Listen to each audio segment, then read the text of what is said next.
Yes, sir. You know what it is, man. Damage Control Podcast, man. Episode 2. You know what I'm saying? Episode 1 out right now. Make sure I go check it out, man. I got no other than my big dog, Big Heff, man. You know what I'm saying? What's going on, bro? How you feeling, man? Everything good, man. Just trying to stay safe and during this pandemic and trying to get more business done, more opportunities created. For sure, for sure. I like to give everybody their flowers while they can smell it, man. That's the point of me doing this podcast. There's a lot of different podcasts that cater to like OG and OG artists and stuff like that. Like Drink Champ, shout out to Nori, EFN. But I like to celebrate the movers right now. You know what I'm saying? hmm And this is one of the reasons why I'm bringing you on because um, I feel like you've done a lot of work, and haven't known you for that long of time, but hmm to know you off the work speaks for itself. You know what I'm saying? Appreciate that. You know that, bro. To start things off, though, for those that may not know you, that are watching right now, um, tell them basically, your background in a sense. You know what I mean? Don't give them too much that you Too don't, much. you know. I mean, I started um, doing promotions. I was interning with Bone Thugz-N-Harmony. I worked at Shady Records with D12, Ob Trice, Big Dog Eminem. I worked at E1. I worked so a lot of stuff at E1 came like we was doing like the Jim Jones era, DJ Khaled when he first got signed, Okay. DJ Unk when that was big, Okay. and then I started something called the Nerve DJs. We got 2,000 DJs around the country, so that's like one of the DJs communities that I helped build up, and just from the work, just doing projects with a lot of artists. And then 2014, I started working at Def Jam. And 2017, I started working at 300. So just having like good labels like Def Jam and 300 behind your belt. There's a lot of success stories. Of course, Def Jam is like playing with the Yankees. A lot of the greats have been there. But I also like to work with a lot of the newer talent. So YK Osiris, and then at like 300, our success story from last year was Megan Thee Stallion. So, and then Young Thug this year. So just having, like good energy, just bringing stuff around. And then um, 2018, I started my own imprint, and I signed an artist by the name of Ty Bree in 2019. So, and we just did a deal with RCA. So a little bit all over the place, but it makes sense in my head. Yeah, yeah. We're gonna give them a little more as we go. You know what I'm saying? So, that was just basically like an introduction, so people can see what time you on. You know what I mean? Definitely got a lot of big names under your belt. You said Eminem. Wow. Bone Thugs too. How was that? You know what I'm saying? Man, I was so young. I just wanted to be like, I live in Cleveland, and they was like the first group that I had seen that kind of broke from that space, Yeah. and I just wanted to be a part of it, see it, feel it. Like I always knew when I was a kid, I wanted to get into music. So work with them. We're still friends to this day, so we still work on projects. And me and Oh, Crazy Bone do a project and stuff together. We got God. projects and stuff that we've worked on in the past. The whole it's like family. It's like having some famous brothers and uncles or Yeah, something yeah, like that, yeah, yeah. Yeah. And like with Shady Records, like that's the first. Like I did that's when I first started learning about touring and stuff like that. So it gave me an opportunity to see the country and build a lot of great relationships that I got, to this day. And of course, it made history. So, and it's kind of like the same kind of blueprint that I want for my own situation, just like to make history again, just to reinvent history and make it again. Right, right, right. And you said Cleveland. That's where you're from originally, correct? Now, I was born in Chicago, but Uh, raised in Cleveland. Yeah. So, but I call Cleveland home. It's my home. yeah. The community here, I've been around for a couple different eras. So, like one of the first artists that I worked with that had got signed was Ray Cash. Ray Uh, Cash. I remember him. yeah, and then like we had there's another artist by the name of Ray Jr., MGK, and you know, even like some of the newer guys like Q Money and stuff like that. I would, you know, I always want to help support our artists and what they're doing. For sure, for sure. You said one of the success stories was Megan last year. How was that Yeah. being around on that? It was crazy. Yeah, So I know you've been, you know what I'm saying, definitely around. So yeah, it's like, it was crazy because, you know, like she was one of the artists that nobody really gave a shot, and then she just started turning up. It everybody was like, on that one. yeah, it was kind of like all those no's turned into yeses, and you know, she just became like huge. You know what I'm saying? Like, so I'm real proud of her, real proud of the stuff that we're doing right now. We just, you know, had our first #1 song with the Savage remix with Beyonce, and she's working on a new project. So First #1? yeah, that was her first #1, like Billboard #1 song. So Got the Beyonce co-signed or big look for Houston, you know what I'm saying? yeah, H-Town stuff. The other day I was just talking about that. I was like, you know, sometimes it's just the look overall. You know what I mean? Yeah, Bigger than yeah, to co-sign you by jumping on your record. You know what yeah. It was like it was the like I said, I had met Megan like at South by Southwest like probably 3 years ago. Like, you know what I'm saying, 3 or 4 years ago, something like that. And you can just tell that she had like star quality. She was, you know, she's tall, you know, she carried herself like, you know, I'm a boss. So just to see her from then into now is just crazy because now the whole world's seeing it. whole world seeing that for sure. Yeah. And then like, you know, like I talk about eras and stuff like that. So like her manager T Ferris is my dog, and I have, you know, like a lot of the stuff that we had worked on in like the Mike Jones, Paul Wall era. Yeah, I was And about to ask about that T Ferris. I remember Paul Wall used to shout him out a lot.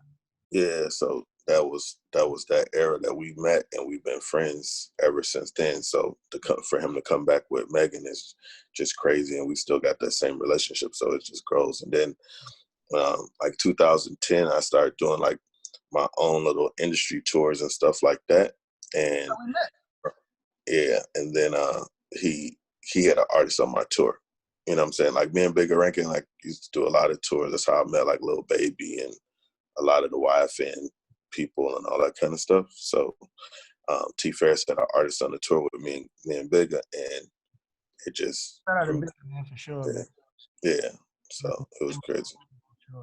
But yeah, that's how I met you. It's crazy. You came to Ocala, so basically where I'm based out of, and you know, you came out here, and I feel like at that time you didn't come at the right time, because if you would Right. have come here now, there's at least like 2 or 3 names I'd have will blow your fucking mind, bro. Why ain't you out of here yet? I asked myself, you know what I'm saying? But definitely, you know, next time you come through, well, that's the day when that time. Definitely want you to check out some of the talent out here that's definitely rising and doing their thing and shit like that, man. But that's what's up, though, man. Talk to me more about the tours, man. Touring, like I learned that foundation. Like I said, my first tour I ever went on was like a the anger management tour, and then like the D12 World Tour. Yeah. And How was that? I know those crazy, crazy motherfuckers, boy. crazy. I was just talking about it, man. Like I'm working on Bazaar having his own cooking TV show right now. I heard about that. And so it's just like it's just crazy. It was a crazy experience. Like I was like fresh, and it was just like, wow, you get to see like, you know, it was like every day different city. And then like they, you know, at that time they was like 4 or 5 time platinum artist type thing. So it was like, you know, nice venues, arenas, crazy stuff. So yeah, but touring is like, it's been kind of like my niche thing over the last like, you know, especially like the last 5 or 6 years. I literally had like a lot of people that are now, you know, superstars or famous or well known, especially being at Def Jam, like working with like Danny Lay, and you had another guy named YFL Kelvin, and you know, seeing like YG and, you know, Vince Staples, like all kind of good people just come up out of the system, and I will always take them on a promo run and take them on tour and stuff like that. And then just getting back into it, like T Grizzly 300 had put me on a tour with T Grizzly, and that was just seeing like that's his like around the first day out time and all that kind of stuff. So it was just, you know, crazy, like his first headlining tour and all that good stuff. So kind of just reintroduced me to what's going on like right now. And, you know, every city it would be like Mozzie or, you know, Lil Yachty and all kind of people just popping up to see him and mess with him. Hmm. Yeah, I seen they got a project together, Yachty and Yeah. Grit. Yeah. Yeah, and they're like real good friends. Me and B Rob, you will always see like good people come around and pop up and mess with them. So, you know, like shout out to T Grizzly, and we still working to this day. So that's what's up. You've been around for a lot of these artists' breaking point, basically. Yeah, Around for like the biggest part of their career in a sense. That's something to put on something to put on a resume, man, for sure, for sure.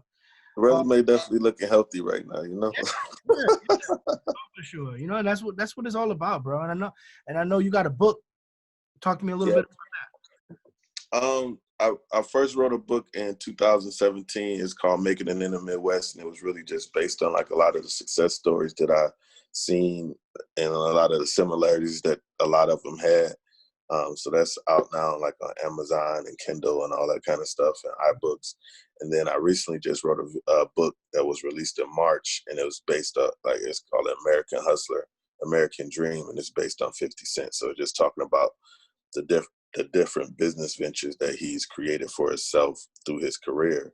vitamin And, water and all that. yeah, Vitamin Water, the Stars deal, now the new ABC deal, and you know, people that know, like, you know, the Pontiac G6, that was like basically that was his brand, and people didn't even know it. Like, Wow, and my it was mom like, had one of them motherfuckers. That's what's up. That's what's up. so it was like, you know, so we just did a book on him, and you know, like I always like I always like to talk to artists about getting money and, you know, and then other business ventures that, you know, the music can open up for you. So I think 50 is like one of those guys that kind of took that to the next level. Like, you know, his business portfolio is crazy. So you was around for like the whole in the club, all that as well, because you was at Shady at the time.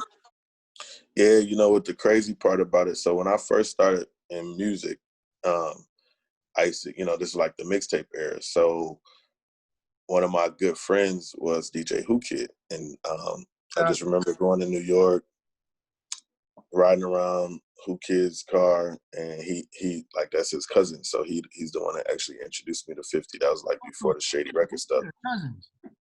Yeah, I never knew that. Just like last week, we found out Motor Man is Wiz Khalifa's uncle. yeah, Man, yeah, no, yeah. I love doing this kind of stuff, man, because you find out stuff you never knew. Yeah, so it's just like so like mixtape era, I met 50. Like I introduced 50 to LeBron the first time they ever met. You know what I'm saying? So it was just Really? like a crazy time, yeah. Sure. Like the only mixtape like LeBron ever did was with Who Kid, and he hosted the mixtape. So you can like that's a history book moment. So I remember, you know, putting that together. 50 had his concert in Cleveland, and then afterwards, you know, like LeBron, his team, mom, we all on the G Unit bus, and LeBron's doing drops for 50's mixtape. That's dope as fuck, bro. Yeah. That's what's up, man. That's definitely like, hey, you got stories, man. You know what I'm saying? Yeah. I love bringing people like this on. This one will continue to do stuff like this because, you know what I'm saying? You got to celebrate stuff like that.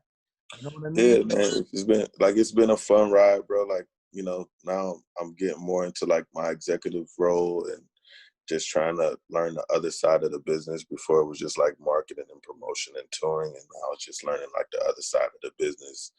Like I've always done artist development, but now it's just like, you know, I got to learn all this about all this paperwork and all this crazy stuff. So, Yeah. but it's fun though. It's because it's challenging. So.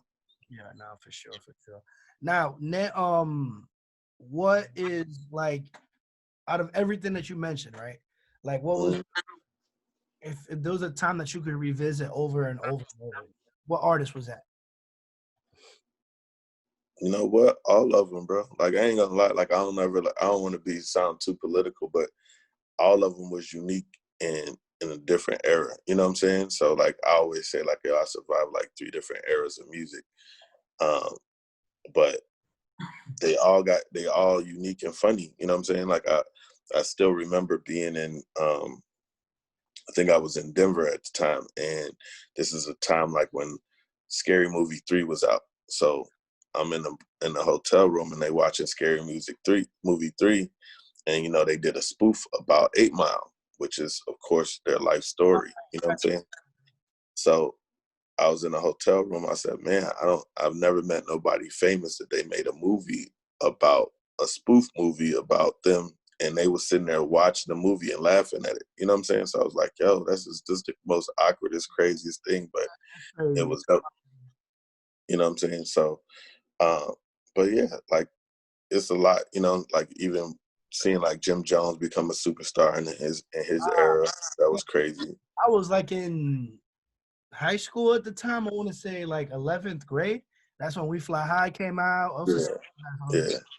So just being like a part of, being a part of that, like took Jimmy on like his first promo run, like it was crazy. You know what I'm saying? So I was like, yo, let me put this together and we'll rock it.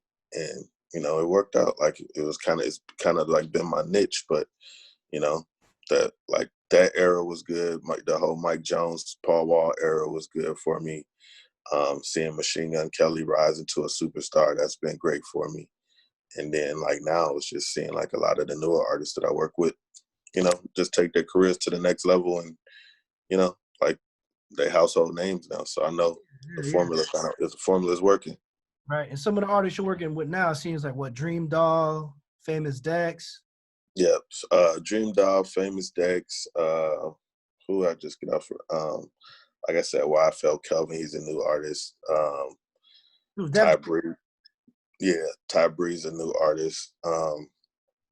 But Dream, like she has a project coming out this year. It'll be like kind of her debut project. No, that's not a mixtape. Who else, bro? Like it's a lot. Hey, that's what I love to hear. I'd rather hear a lot than none.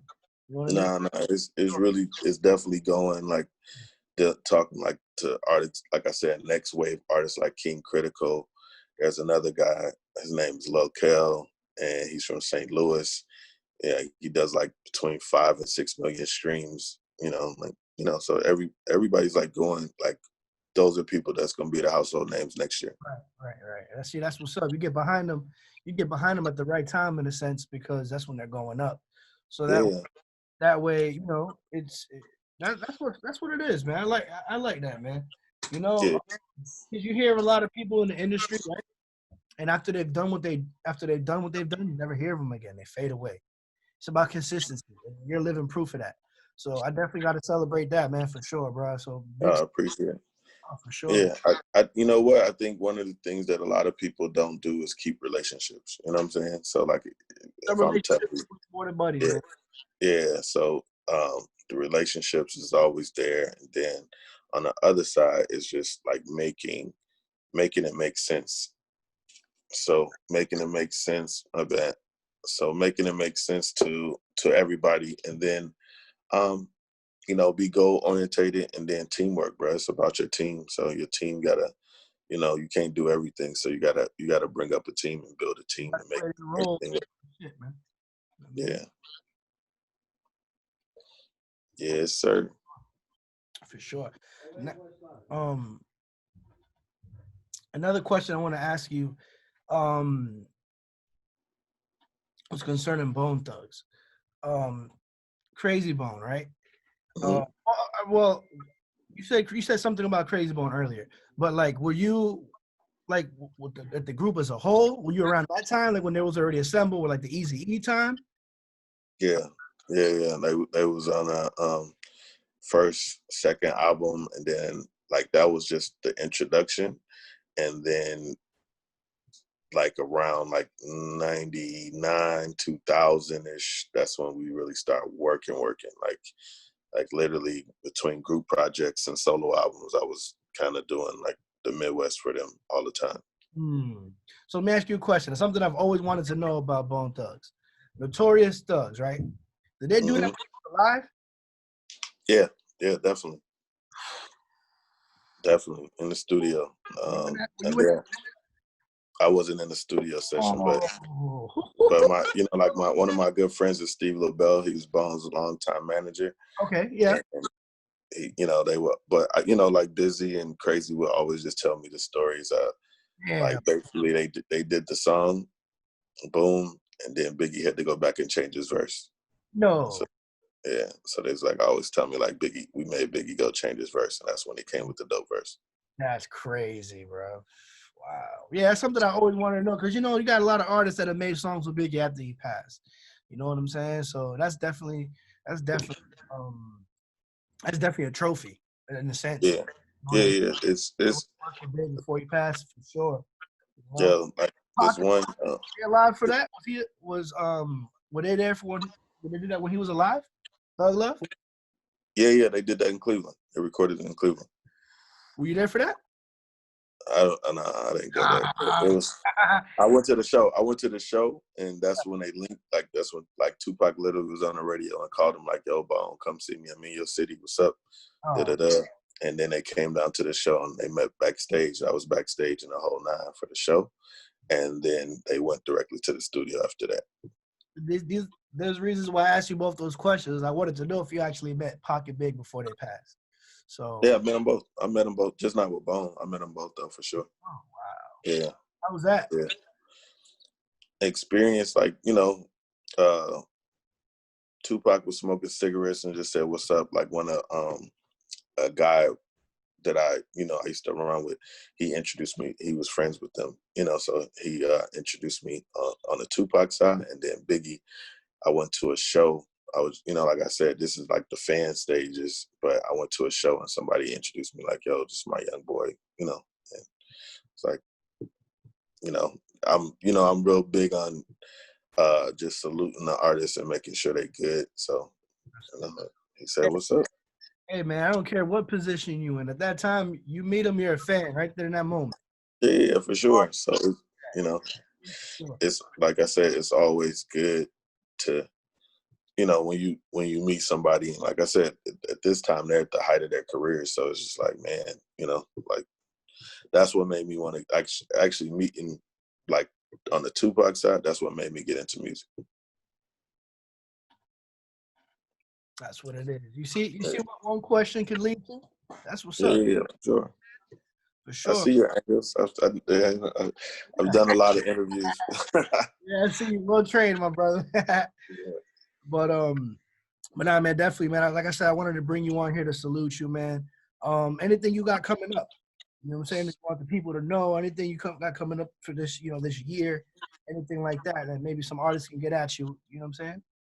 I'm definitely planning another Streets Most Wanted tour. It's probably gonna happen in the third quarter, and hopefully, if everything lets up, I just gotta be real selective with states and cities that are allowed to do events and all that kind of stuff. Yeah. And but definitely planning that. They canceled BET Awards and all that kind of stuff this year, so I'm gonna be down in Miami for the film festival in September or October. And we're going to put together a showcase, definitely in Miami. So, I'm going to have to do a Florida tour coming soon.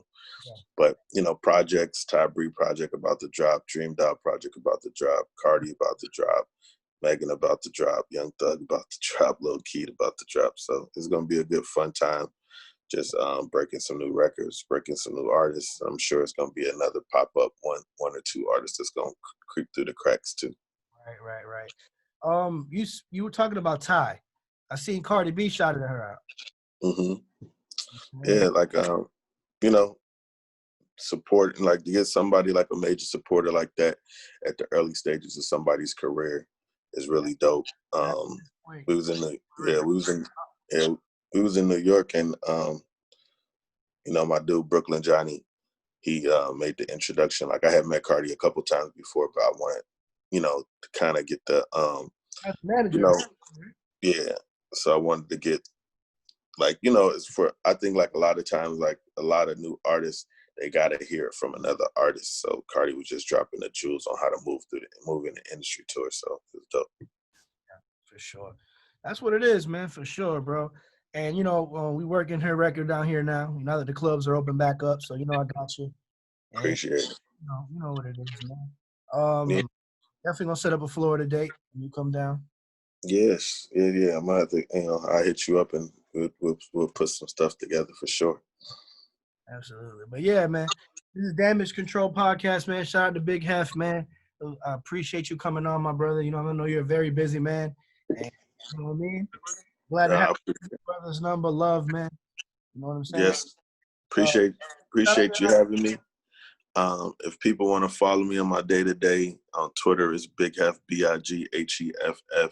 On Instagram is Big Heff Midwest Fresh. And, just stay tuned, man. I got a lot of more good stuff coming that I can't really talk about yet, but it's going to be new and exciting. And I think, we're going to give a lot of opportunities to some artists and stuff like that, and a lot of touring opportunities that's going to come from it, too. Sure, man. Well, again, my brother, I appreciate you coming on, man. You know what I'm saying? We're going to talk later. And again, Yes, sir. appreciate y'all tuning in, man. It's Damage Control Podcast, man. Hey, y'all have a good one. Y'all be blessed and y'all be safe out there. Yes, sir. Peace out.